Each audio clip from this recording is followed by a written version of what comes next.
प्रदीप दत्त रॉय ना प्रदीप दत्त रॉय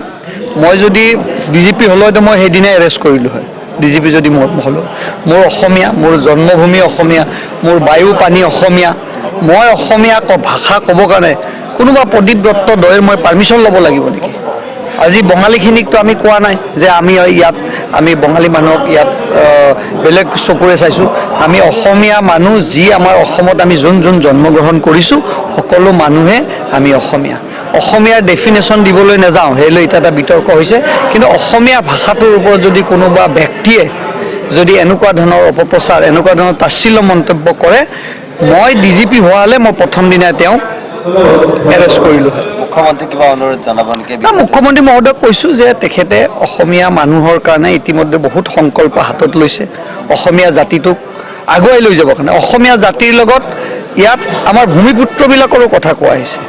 बेंगली मानुखिनिक आमार भारतीय जनता पार्टी जी धरणे स्पष्टतारे निर्वाचনৰ আগত সুৰক্ষা দিছিল যেটো প্ৰতিশ্ৰুতি ৰাখিছিল এতিয়াও প্ৰতিশ্ৰুতি আছে আপোনালোকে জানে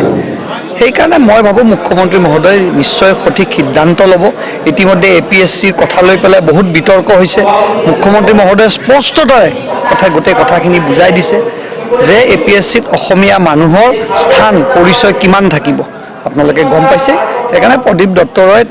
টিভিত চমক লগাবৰ কাৰণে এনেকুৱা ধৰণৰ কথা কৈছে प्रदीप दत्त रॉयক আমি আগৰ পৰা জানো কংগ্ৰেছত থাকোতে তেওঁৰ কোনো নিজা স্থিতি নাই মই তেওঁৰ বিৰুদ্ধে কোনো ধৰণৰ টেপনি দিব নোখোজো মই ভাবো যে আমি অসমীয়া আমি স্বাভিমানী আমাৰ এটা সত্তা আছে আমি অসমীয়াক লৈ আমি গৌৰৱ কৰো অসম চৰকাৰে গ্ৰেপ্তাৰ কৰিব মই এই বিষয়ে নাজানো মই জানো যদি মোৰ ভাতৃও হয় যদি অসমীয়াৰ বিৰুদ্ধে কথা কয় তেওঁৰ ওপৰত বিহিত ব্যৱস্থা ল'ব অখিল গগৈ বিধায়ক প্ৰত্যেক কৰিম বুলি কৈছে অখিল গগৈ তেওঁতো উপায় নাই বেলেগ এতিয়া কি কৰিব তেওঁ অকলশৰীয়া মানুহ তেওঁ উৎপাত কৰি দেখিলে যে এইটো নহব ইফালৰ বেপাৰখন নচলে ইফালৰ বেপাৰখন নচলে মই ভাবো যে অখিল গগৈ ডাঙৰীয়া আৰু কিছু শিকিবলগীয়া আছে प्रदीप दत्त रॉय ना प्रदीप दत्त रॉय मैं जदि DGP हलो तो मैं সেইদিনাই एरेस्ट करिलो है DGP जदि हलो मोर अসমীয়া मोर जन्मभूमि अসমীয়া मोर वायु पानी अসমীয়া मैं अসমীয়া भाषा कब कारण कोनोबा प्रदीप दत्त दयर मैं पार्मिशन लब लागिब नेকি আজি बंगालीखिनिक तो आमी कोৱা নাই जे आमी यात आमी बंगाली मानुक यात बेलेग चकुरे चाइছো आमी অসমীয়া मानु जी आमार অসমত आमी जोन जोन जन्मग्रहण करिছো सकलो मानुहे आमी অসমীয়া অসমীয়াৰ ডেফিনেশ্যন দিবলৈ নাযাওঁ হেলৈ এটা বিতৰ্ক হৈছে কিন্তু অসমীয়া ভাষাটোৰ ওপৰত যদি কোনোবা ব্যক্তিয়ে যদি এনেকুৱা ধৰণৰ অপপ্ৰচাৰ এনেকুৱা ধৰণৰ তাচ্ছিল্য মন্তব্য কৰে মই DGP হোৱালে মই প্ৰথম দিনা তেওঁ এৰেষ্ট কৰিলো মুখ্যমন্ত্ৰী কিবা অনুৰোধ জনাব নেকি মুখ্যমন্ত্ৰী মহোদয়ক কৈছো যে তেখেতে অসমীয়া মানুহৰ কাৰণে ইতিমধ্যে বহুত সংকল্প হাতত লৈছে অসমীয়া জাতিটোক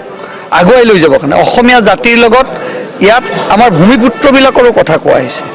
বেংগলী মানুহখিনিক আমাৰ ভাৰতীয় জনতা পাৰ্টি যি ধৰণে স্পষ্টতাৰে নিৰ্বাচনৰ আগত সুৰক্ষা দিছিল যেটো প্ৰতিশ্ৰুতি ৰাখিছিল এতিয়াও প্ৰতিশ্ৰুতি আছে আপোনালোকে জানে সেই কাৰণে মই ভাবো মুখ্যমন্ত্ৰী মহোদয় নিশ্চয় সঠিক সিদ্ধান্ত লব ইতিমধ্যে APSC কথা লৈ পেলাই বহুত বিতৰ্ক হৈছে মুখ্যমন্ত্ৰী মহোদয় স্পষ্টতাৰে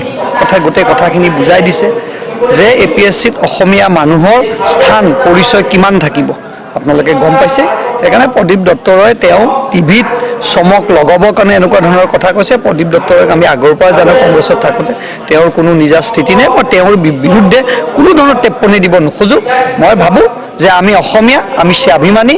আমাৰ এটা সত্তা আছে আমি অসমীয়াক লৈ আমি গৌৰৱ কৰো অসম চৰকাৰে গ্ৰেপ্তাৰ কৰিব মই এই বিষয়ে নাজানো মই জানো যদি মোৰ ভাতৃও হয় যদি অসমীয়াৰ বিৰুদ্ধে কথা কয় তেওঁৰ ওপৰত বিহিত ব্যৱস্থা ল'ব অখিল গগৈ বিধায়ক প্ৰত্যেক কৰিম বুলি কৈছে অখিল গগৈ তেওঁতো উপায় নাই বেলেগ এতিয়া কি কৰিব তেওঁ অকলশৰীয়া মানুহ তেওঁ উৎপাত কৰি দেখিলে যে এইটো নহব ইফালৰ বেপাৰখন নচলে ইফালৰ বেপাৰখন নচলে মই ভাবো যে অখিল গগৈ ডাঙৰীয়া আৰু কিছু শিকিবলগীয়া আছে